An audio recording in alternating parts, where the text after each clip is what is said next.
Bienvenidos a nuestro programa. La Secretaría General Iberoamericana me invitó a la conferencia Memorias y Lugares de Memoria de Europa a cargo de la señora Simone Veil, que tenía lugar el día 6 de julio por la tarde. Simone Veil, Premio Europeo Carlos V 2008. Presentó el acto el señor don Enrique Iglesias, secretario general iberoamericano. Luego habló el señor Antonio Ventura Díaz Díaz, director de la Fundación Academia Europea de Yuste. Doña Leonor Flores Rabazo, consejera de Cultura y Turismo de la Junta de Extremadura. Que disfrutan de la conferencia. Dignísimas autoridades, amigos y amigas, es un inmenso honor la oportunidad que se nos brinda de dedicarles estas palabras en esta casa de la Secretaría General Iberoamericana.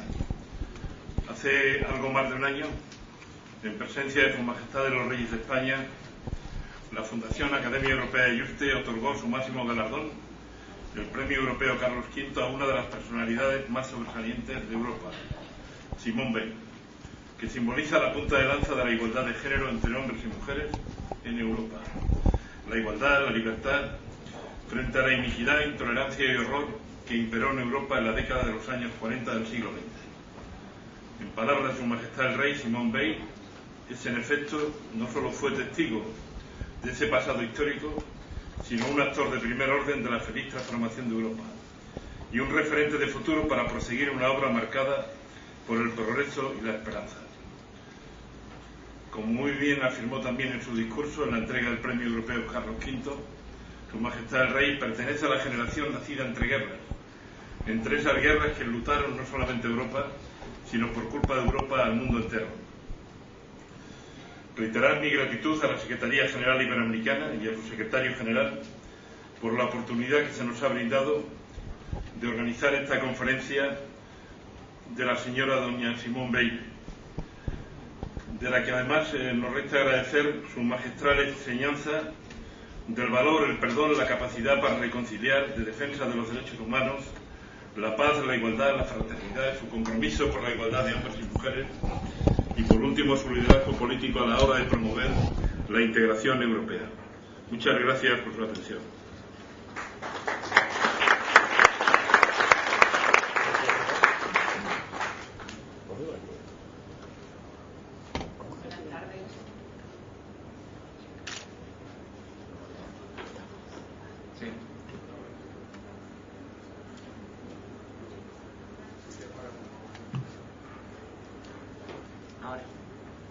Buenas tardes, excelentísima señora Simone Veil, excelentísimo señor don Enrique Iglesias, dignísimas autoridades, señor director de la Fundación Academia Europea de Yuste, señoras y señores.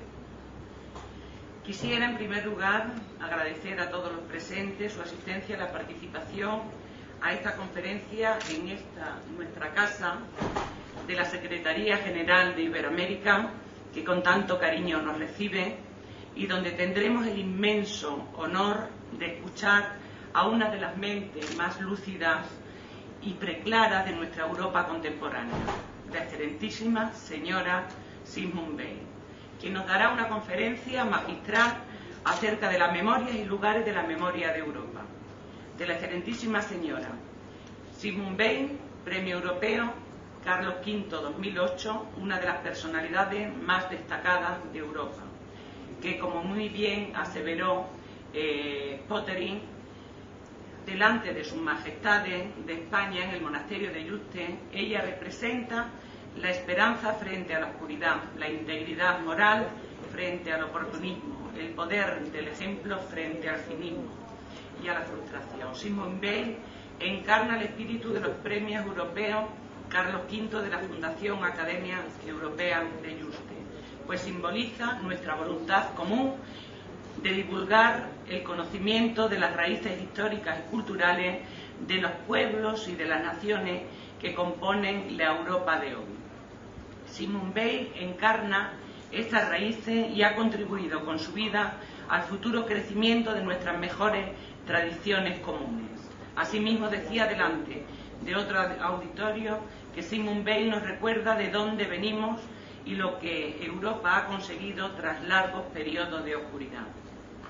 Y es un claro paradigma de la capacidad humana para la reconciliación, de la firmeza de convicciones y de la voluntad de perdonar toda vez que es adelantada a su tiempo en su firme compromiso con la igualdad de género entre hombres y mujeres.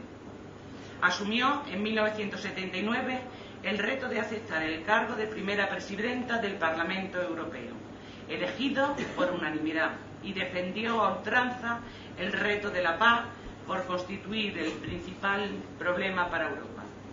Como superviviente del Holocausto de la Segunda Guerra Mundial, sabe mejor que la mayoría de nosotros, de otros conciudadanos, cuán frágil es evidentemente el valor de la paz. Los lugares de la memoria reales o potenciales son numerosos. Algunos como Auschwitz están registrados tanto en la memoria como en la historia.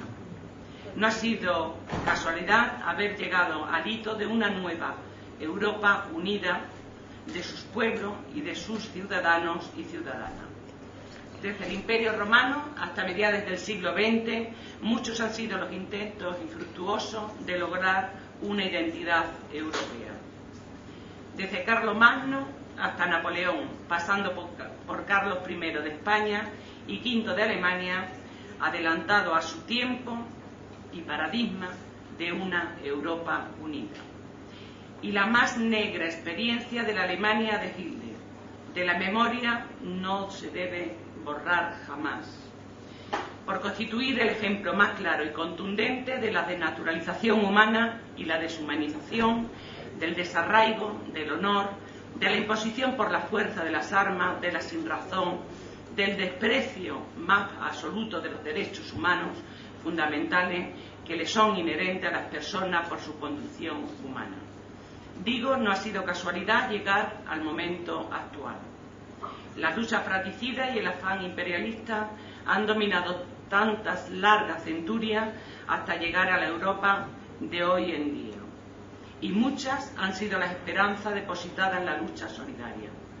Decía antes que han sido casualidad el haber llegado a conformar la Europa de los 27. Son personajes como Simone Weil los que lo han hecho posible.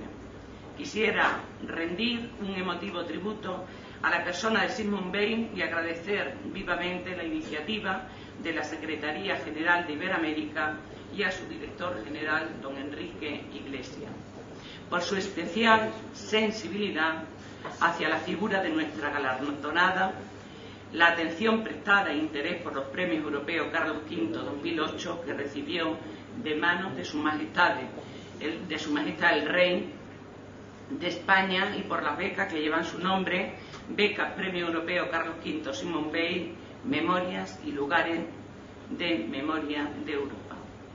Hoy podrán poner en valor, desde el punto de vista de la historia contemporánea, el imprescindible significado de la memoria, forjadora de la historia viva de los pueblos, su significado histórico y actual, y el valor de los logros obtenidos en los últimos 60 años, como claro ejemplo de sabiduría, comprensión, entendimiento, saber estar y discernimiento entre pueblos con raíces comunes, historias diversas, sentir común y cultura distinta que confluye como un ideal compartido, una Europa unida, social y de los ciudadanos y ciudadanas.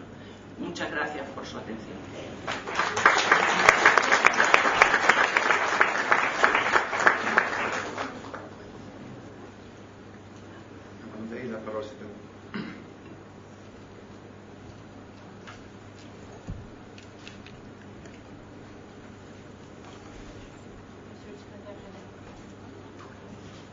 Monsieur le secrétaire général de l'Amérique latine, Madame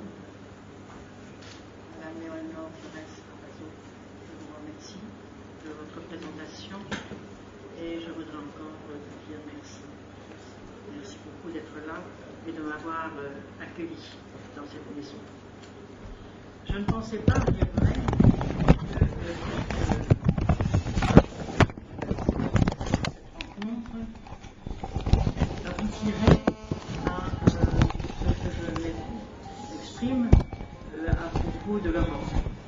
Parce que je sais combien, lorsque l'Europe commence à se former elle-même et qu'elle a non pas pour vocation, mais qu'elle se donne comme priorité, et j'assume cette priorité, de chercher à être dans une ligne qui répond à ce que les Européens cherchent, eh bien, je crois qu'en même temps, nous pouvons d'une part nous intéresser à l'Amérique latine et d'autre part chercher comment justement à travers l'Europe nous pouvons développer les relations que nous avons avec l'Amérique latine. C'est donc un grand remerciement que je fais à tous ceux qui sont ici d'être là. Je ne pensais pas du tout à cette occasion et je dois dire que ça modifie non pas ce que je vais vous dire, mais que ça enrichit beaucoup. Ça m'oblige à une réflexion extrêmement intéressante et qui en fait me fait très plaisir parce que depuis une dizaine d'années, une quinzaine d'années, j'ai été assez souvent en Amérique latine, peut-être même plus, depuis 15 ans, je crois que c'était 25 ans, à une époque qui était une époque difficile.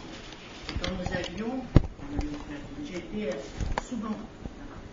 On en revenait toujours assez triste. Et bien, parce que c'était un peu des appels au secours. Que recibía llamadas de socorro. Entonces estaba en el Parlamento Europeo y el Parlamento Europeo se comprometió mucho para hacer frente a las dificultades con que tropezaba la América Latina. Yo fui a la mayor parte de los países que afrontaban grandes dificultades y teníamos un gran deseo de poder hacer algo. Como decía el señor Iglesias, nosotros en el plano nacional en el plano europeo hicimos un gran esfuerzo. En Francia, por ejemplo, para que los médicos muy numerosos que trabajaban en ciertos países de América Latina pudieran venir a Francia. Pudieran ir a Francia porque con frecuencia habían estado de allí. Yo cuando era ministra de Sanidad era un periodo en que no se daba fácilmente la posibilidad de ejercer la profesión de médico en mi país, pero hicimos una excepción para aquellos médicos que procedían de la América Latina. Creo que nuestra reunión va mucho más allá de eso y que ahora lo que yo voy a expresar, lo que voy a manifestar es que trabajo mucho con África en este momento debido a Copenhague Internacional. La Copenhague Internacional se creó para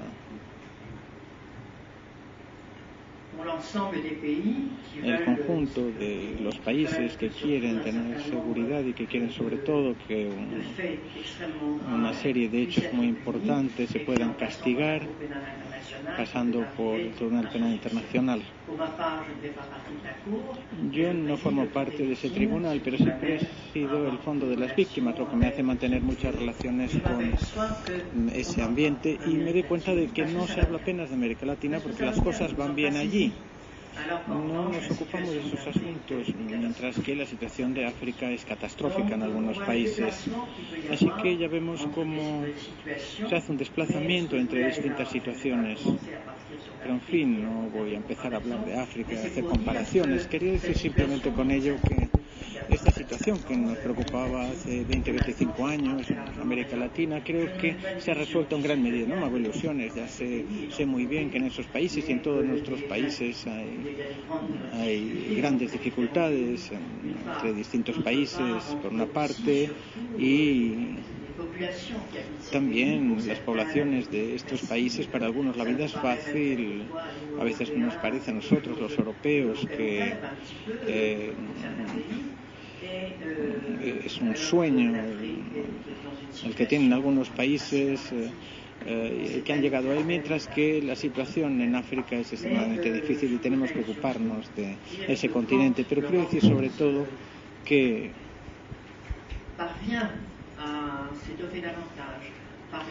al lograr afirmarse Europa más y afirmar valores, que me parece que es lo más importante, y adopta compromisos en cuanto al papel que debe desempeñar. Evidentemente esto tiene un gran interés para todos, pero un gran interés que no obstante no puede hacernos olvidar las demás partes del mundo. Me llama mucho la atención ver que la Academia Europea de Juste se ha comprometido en gran medida en los esfuerzos que se están realizando.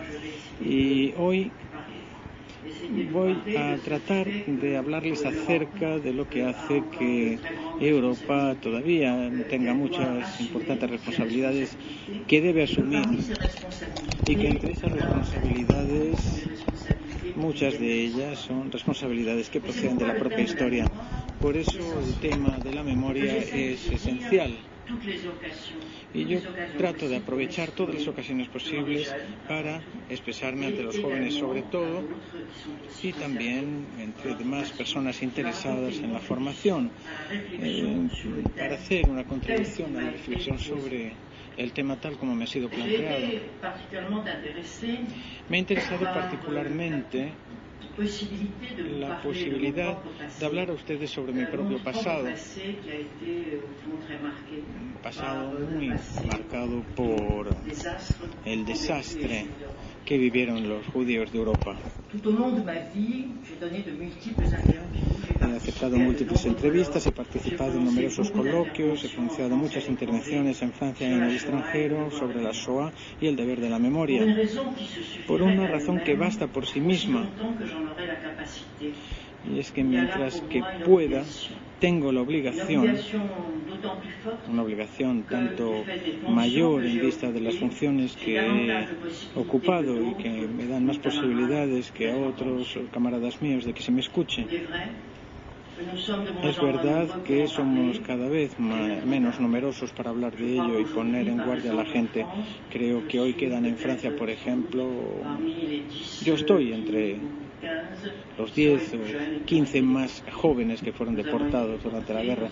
Fuimos deportados, teníamos 15, 16, 17 años, a los campos de concentración. Una cosa que no hay que olvidar es que todos los niños que llegaban en los trenes a Auschwitz y a Birkenau, todos los niños que tenían unos meses, a veces que estaban en brazos de sus madres, que a veces tenían 5 años o 10 años o 13 o 14 años, todos ellos iban directamente a las cámaras de gas. Además de decir que la deportación, que yo recuerdo cada día de una manera u otra, es para mí una obsesión permanente, subyacente a toda mi existencia y contribuye a mi reflexión sobre la política, la sociedad y la vida en general. Este pasado me obsesiona como a mis compañeros y necesito hablar de ello, aunque solo sea para intentar exorcizarlo, como sucede a los escasos supervivientes. No es debido a los recuerdos en sí mismos, ya que ha habido que vivir con ellos, afrontar ciertas imágenes y recuerdos dolorosos, sin jamás dar vuelta a la página. Los escasos deportados que quedan a su vuelta tuvieron que luchar para construir su vida, para crear o volver a crear un marco familiar, para integrarse aparentemente por lo menos en un medio ambiente que era el suyo en su mayor parte, considerando que esta era una victoria contra aquellos que habían llevado a cabo la solución final, y que se realizó en gran medida, por cierto. 70.000 judíos fueron deportados de Francia y volvieron solamente 2.500. Hoy no somos más que unos cuantos centenares en Francia y nos queda poco tiempo. Sabemos que estamos en años bisagra, en que la tradición del exterminio de los juicios se inscribe en la historia de la humanidad. Es esto para nosotros una preocupación prioritaria y pensamos que nuestra palabra debe ser escuchada. Desde luego sabemos que más allá de la transmisión familiar y comunitaria, que tiene un alcance limitado, está la labor de los historiadores, que pueden hacer una contribución, una gran contribución. Los historiadores acaso no deben tener en cuenta los relatos de los testigos, y aún más en este caso porque no disponen de otros elementos de información sobre numerosos aspectos de la deportación. A este respecto, de hecho, me sorprende el interés que suscitan en la actualidad las investigaciones nuevas en países donde no se había investigado nada. Hay libros nuevos, muy valerosos, por otra parte, que posibilitan tener una opinión mejor sobre todo lo sucedido. Los múltiples testimonios escritos por antiguos deportados, las numerosas grabaciones que se han realizado en los últimos años, de hecho nos dan elementos irreemplazables sobre los arrestos, las detenciones, la vida o más bien la muerte en los campos de concentración. La inmensa mayoría de los judíos que llegaban de la Europa ocupada se les enviaba inmediatamente a las cámaras de gas. Los niños, sobre todo, como ya he dicho, prácticamente todos fueron gaseados. A los adultos más de 40 años o 45 años también se les exterminaba inmediatamente. En mayo y junio de 1944, 400.000 húngaros fueron gaseados así en Auschwitz. Yo entonces estaba en Auschwitz. La rampa que conducía a las cámaras de gas había sido prolongada para que los húngaros pudieran llegar allí directamente. Nos veíamos bajar de los aviones, los reconocíamos y no podíamos hacer nada. Unos meses más tarde, el 18 de enero de 1945, cuando el Ejército Rojo se acercaba ya a Auschwitz, los deportados, que todavía eran muy numerosos, salieron a pie, así lo hicimos mi madre, mi hermana y yo. Caminamos 70 kilómetros en el barro y la nieve, con frío. Muchos murieron de fatiga y de frío. Después de varios días pasados en la pequeña ciudad de Glavitz, entre Polonia y Alemania, a mí, a mi madre y a mi hermana se nos metió, como muchos otros, en vagones completamente abiertos. Esperábamos que este periplo no fuera muy largo, pero fue larguísimo y muchos murieron en el camino. Auschwitz no es el único campo de concentración de ese exterminio a judíos, es decir, que ha habido muchos más. Una cosa que se conoce muy poco es que si bien hubo Auschwitz y Birkenau, donde la gente llegaba, unos entraban, otros no, la gran mayoría no entraban, pero entraban algunos no obstante. Pero había otra serie de campos de concentración que se utilizaban únicamente para gasear a judíos. Es decir, que había una decena de personas que hacían funcionar las cámaras de gas y los demás llegaban y a todos se les gaseaba desde el primer momento. Han pasado más de 60 años, durante los cuales los acontecimientos nos han reservado muchas sorpresas y que nos hacen afrontar interrogantes que no habíamos imaginado. A este respecto, creo que es útil hacer unas cuantas reflexiones personales, tratando de expresar lo que muchos de mis camaradas de deportación sienten. Sea cual fuere su situación actual, la mayor parte de los antiguos deportados siguen de alguna manera teniendo sentimientos muy fuertes que los unen y de los que quieren hablar. En cuanto a nuestras propias familias, con frecuencia les es muy difícil escucharnos. Creo que para ellos es algo demasiado penoso. Quisiera también referirme a la suerte de los gitanos, de los que no se habla suficientemente. Ellos sufrieron la misma suerte que los judíos. Tengo un recuerdo muy claro de un grupo de gitanos en el campo de concentración de Auschwitz y que no habían sido separados. Las familias enteras estaban ahí con los niños, los hombres y las mujeres, todos juntos, y pensábamos, ellos van a salir con bien.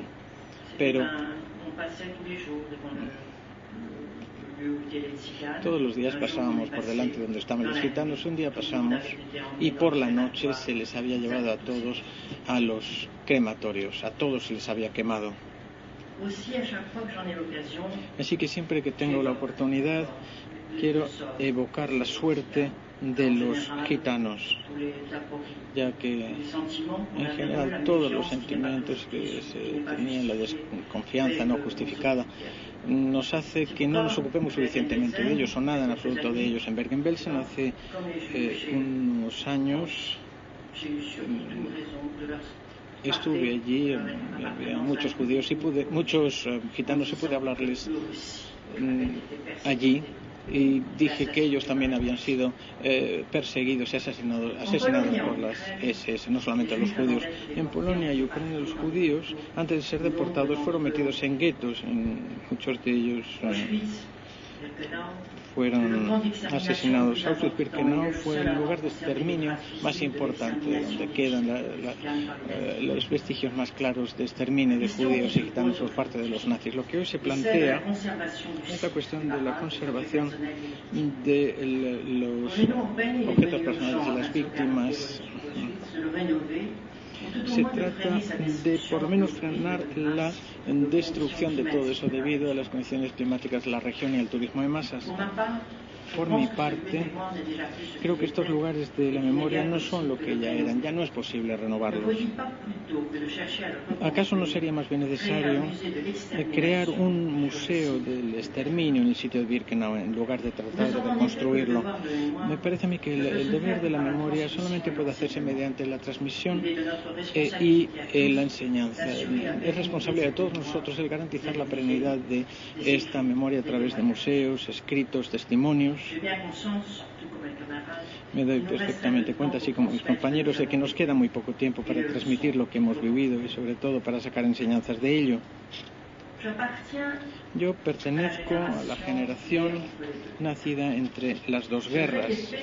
El Tratado de Paz firmado con Alemania en 1918, después de una guerra de 4 años de duración, que fue una verdadera carnicería por parte de unos y otros. De hecho, fue inaceptable para los alemanes. Es verdad que habían sido vencidos, pero habían sido vencidos con poca diferencia en comparación con los demás países europeos. Hubieran podido ganar la guerra también.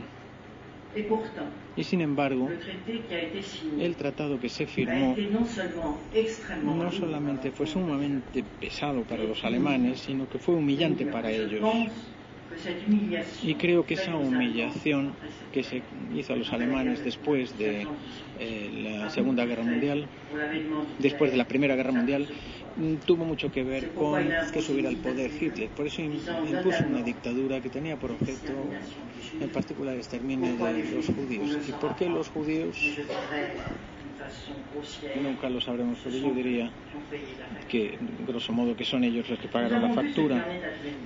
Hemos visto lo que ha sucedido. Toda Europa ha pagado muy caro. 6 millones de judíos fueron exterminados en los campos de concentración y los guetos, y hubo países completamente destruidos por los bombardeos.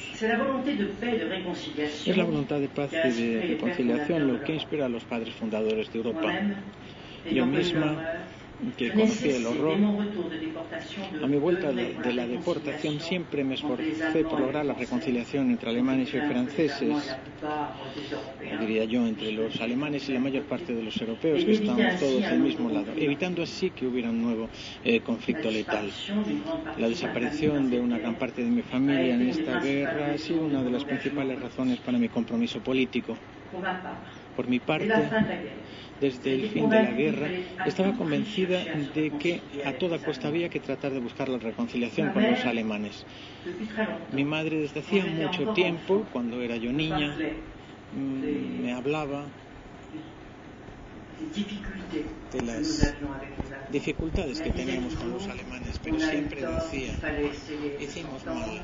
Tendríamos que haber tratado de entendernos, tendríamos que haber escuchado a los que nos decían que hiciéramos la paz. Mi padre, que fue prisionero de guerra durante la Primera Guerra Mundial, 14-18, opinaba lo contrario. No podía ver a los alemanes, no podía ni siquiera imaginar que pudiéramos mantener buenas relaciones con ellos. Después de la guerra, Europa estaba en ruinas. Cientos millones de personas que habían vuelto, estaban todavía en cautividad, no habían vuelto, en una Europa cortada en dos. Había un gran odio. Decenas de millares de hombres y mujeres, militares, civiles, niños, habían resultado muertos en los bombardeos, fusilados o asesinados. En 1950 se iba teniendo ya las primeras imágenes de la apertura de los campos de concentración y de exterminio, con el espectáculo aterrador del teatro de sombras, de los esqueletos ambulantes de los que estaban abocados a la cámara de gas y los campos de concentración. Desde los años 50, desde el final de la guerra, Robert Schuman, que debido a los acontecimientos había tenido que asumir distintas nacionalidades y que fue ministro de Asuntos Exteriores en Francia, reunió a los representantes de los 6 países europeos más interesados para que presentaran una declaración con vistas a la paz. 5 años, día tras día, habían transcurrido desde el final de la guerra en Europa, la guerra más horrenda que había conocido la historia de la humanidad. Esta declaración traducía solemnemente la voluntad de reconciliación. Robert Schuman fue el ejemplo mismo de aquellos que por los conflictos entre países europeos durante un tiempo habían sido en un momento franceses y en otro alemanes. Es verdad que España no participó en este conflicto. La guerra civil estaba todavía presente, con secuelas que duraron mucho tiempo. Simplemente quiero poner de relieve que España, por los hechos, ha permitido a numerosos jóvenes salir de Francia clandestinamente durante la guerra para poder unirse a las fuerzas francesas en Inglaterra o en el norte de África. Al igual que Portugal, España entró tardíamente en la Unión Europea. Yo estaba entonces en el Parlamento Europeo. Algunos se oponían a la entrada de España, temiendo que se favoreciera a los campesinos franceses a los campesinos españoles a expensas de los franceses. La guerra que había enfrentado a los franquistas y a los republicanos estaba todavía demasiado cercana, había causado numerosas víctimas en todas partes. Sin embargo, cuando cierto número de parlamentarios elegidos habían tomado parte por una u otra de las causas, siempre en el Parlamento supieron superar sus divergencias y luchar en pro de Europa. Hoy estoy aquí yo y doy muchas gracias a los que me han invitado. Y quisiera decir que España, aunque solo sea por la creación de la Academia Europea de Juste, está haciendo grandes esfuerzos para que entre los jóvenes europeos y en las instituciones se pueda tener una gran esperanza. Muchas gracias.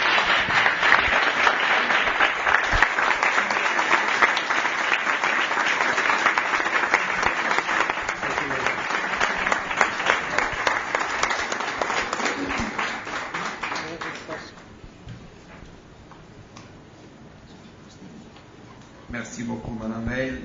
Merci aux paroles.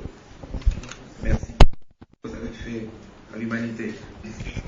La contribution de vos principes à l'humanisation de celle-ci. Je crois que c'est pour cela qu'on reconnaît beaucoup le leadership de votre message. C'est un message de vie, c'est un message de conviction personnelle. C'est un message de toute une éducation à la grande cause de la construction de notre humanité. Si vous permettez, vivimos una época de múltiples cambios hacia futuros inciertos. Cambio de época ha habido a lo largo de la historia del hombre en esta tierra. Sin embargo, no son todos los procesos de transición lo que mejor caracteriza al presente, sino la confusión sobre los caminos posibles. Y en este caso, la memoria como fundamento de la identidad y los lugares de memoria como referencia juegan un rol clave en la construcción de futuros posibles. La mejor manera de tener un futuro deseable es participar en su construcción, o como se ha dicho, la mejor manera de pronosticar el futuro es inventarlo. Necesitamos de la memoria como necesitamos del olvido. Así vivimos una época de múltiples cambios hacia futuros inciertos. También nuestro pasado ha sido múltiple, y debido a la tensión entre memoria y olvido, también el recuerdo de nuestro pasado es incierto. En igual forma, los lugares de memoria testimonian generalmente momentos trágicos e intentan fijar un grito de nunca más, conocido tanto en América Latina, que nos llega del pasado y que queremos que se siga escuchando a lo largo del camino de humanización de nuestra especie. Memoria no es historia. La sucesión de eventos, la rapidez con que ocurren y se comunican, la sobrevaloración del consumo y la inmediatez de nuestras preocupaciones diarias nos alejan de la memoria, dejando el pasado en manos de la historia, y perdemos así la dimensión de lo ritual, de lo espontáneo, como de lo sagrado, que está vinculado al culto de la memoria. Es en esta dimensión que los lugares de memoria pueden restituir esa función de la convivencia social. Una vía es la valorización de lugares de patrimonio nacional donde se puede integrar lo tangible a lo simbólico. Elegimos de nuestro pasado aquello que cimienta nuestra identidad y nuestra posibilidad de seguir adelante como comunidad.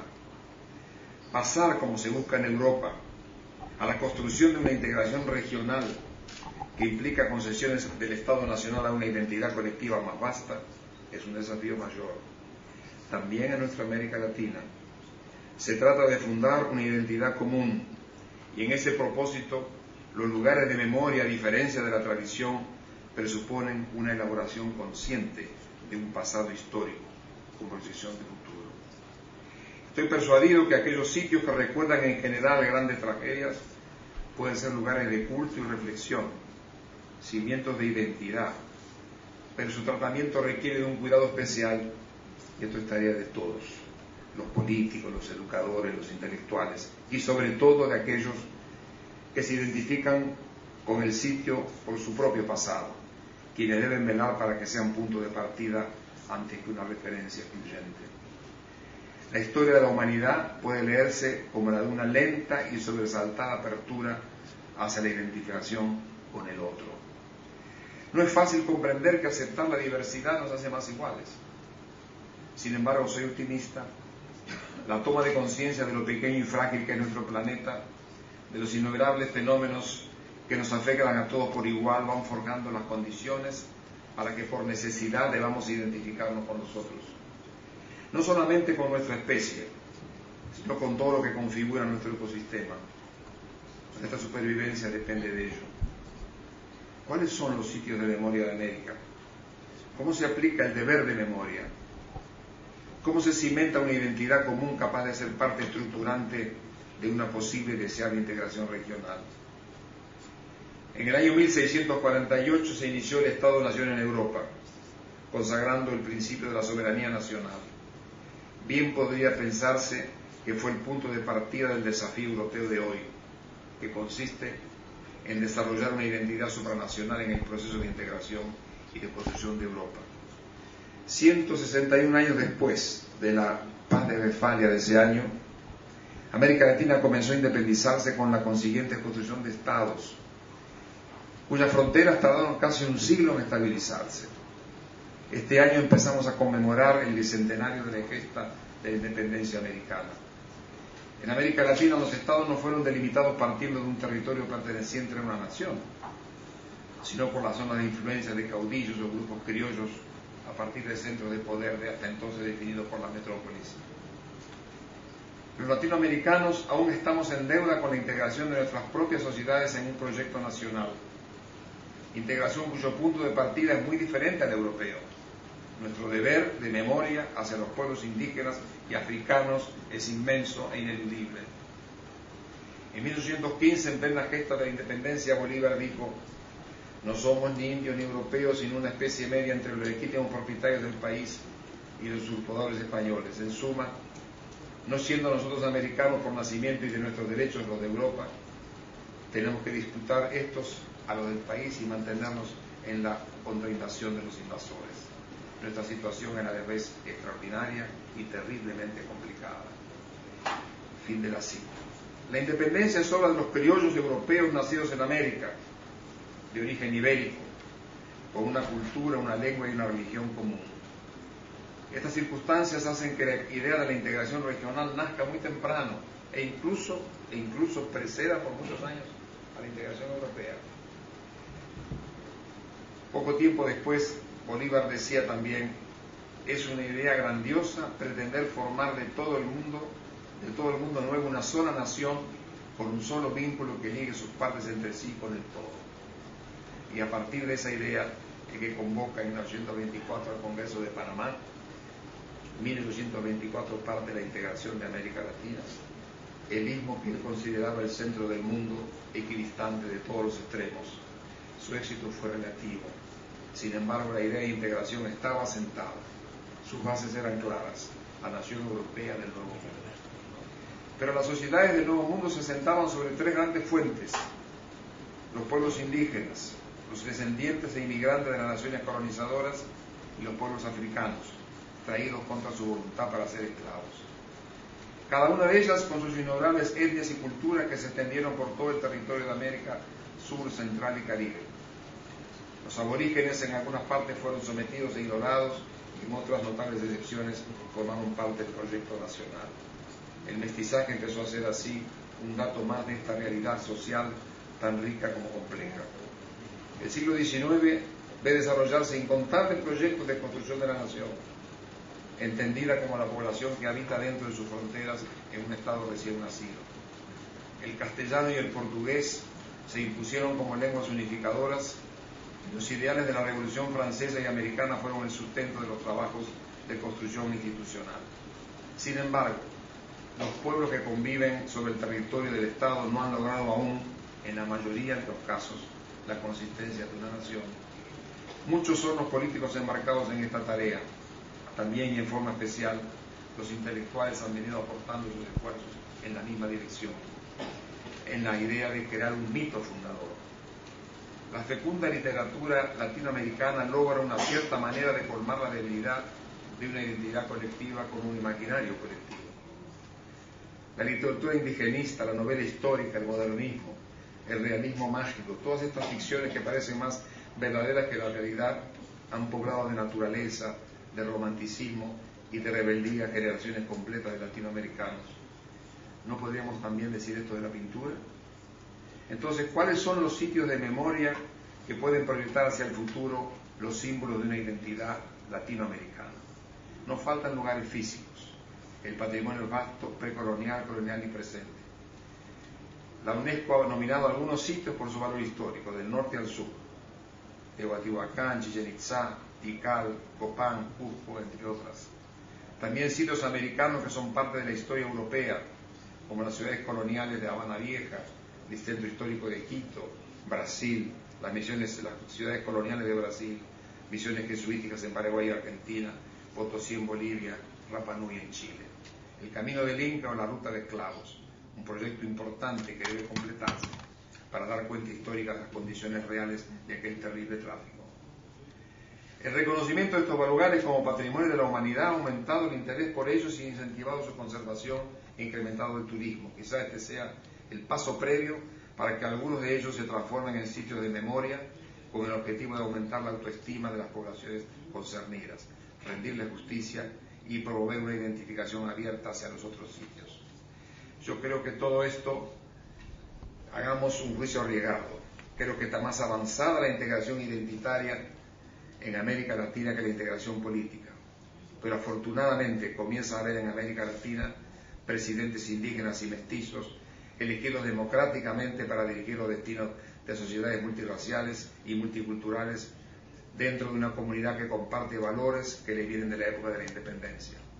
La profundización de nuestras instituciones democráticas será el instrumento en que le permita a esta sociedad reconocerse como tal en esa variedad de razas y culturas, pero lo será mucho más cuando profundicemos las políticas para reducir las desigualdades, para eliminar los bolsones de exclusión, para abrir más espacios de participación para los más olvidados. Y todo aquello requiere, por encima de cualquier otra cosa, más educación, mucha más educación de calidad con mejor salud. Madame Veil, je vous remercie beaucoup de nouveau pour votre présence ici, mais je voulais souligner certainement que nous avons aussi un devoir de mémoire pour construire notre message, notre société, notre identité. Et je crois que votre message se correspond très bien avec cet engagement que nous pensons avoir ici dans notre région, maintenant et dans le futur. Et merci par l'exemple que vous nous avez donné avec votre vie et avec votre présence en Europe et dans le monde. Merci beaucoup.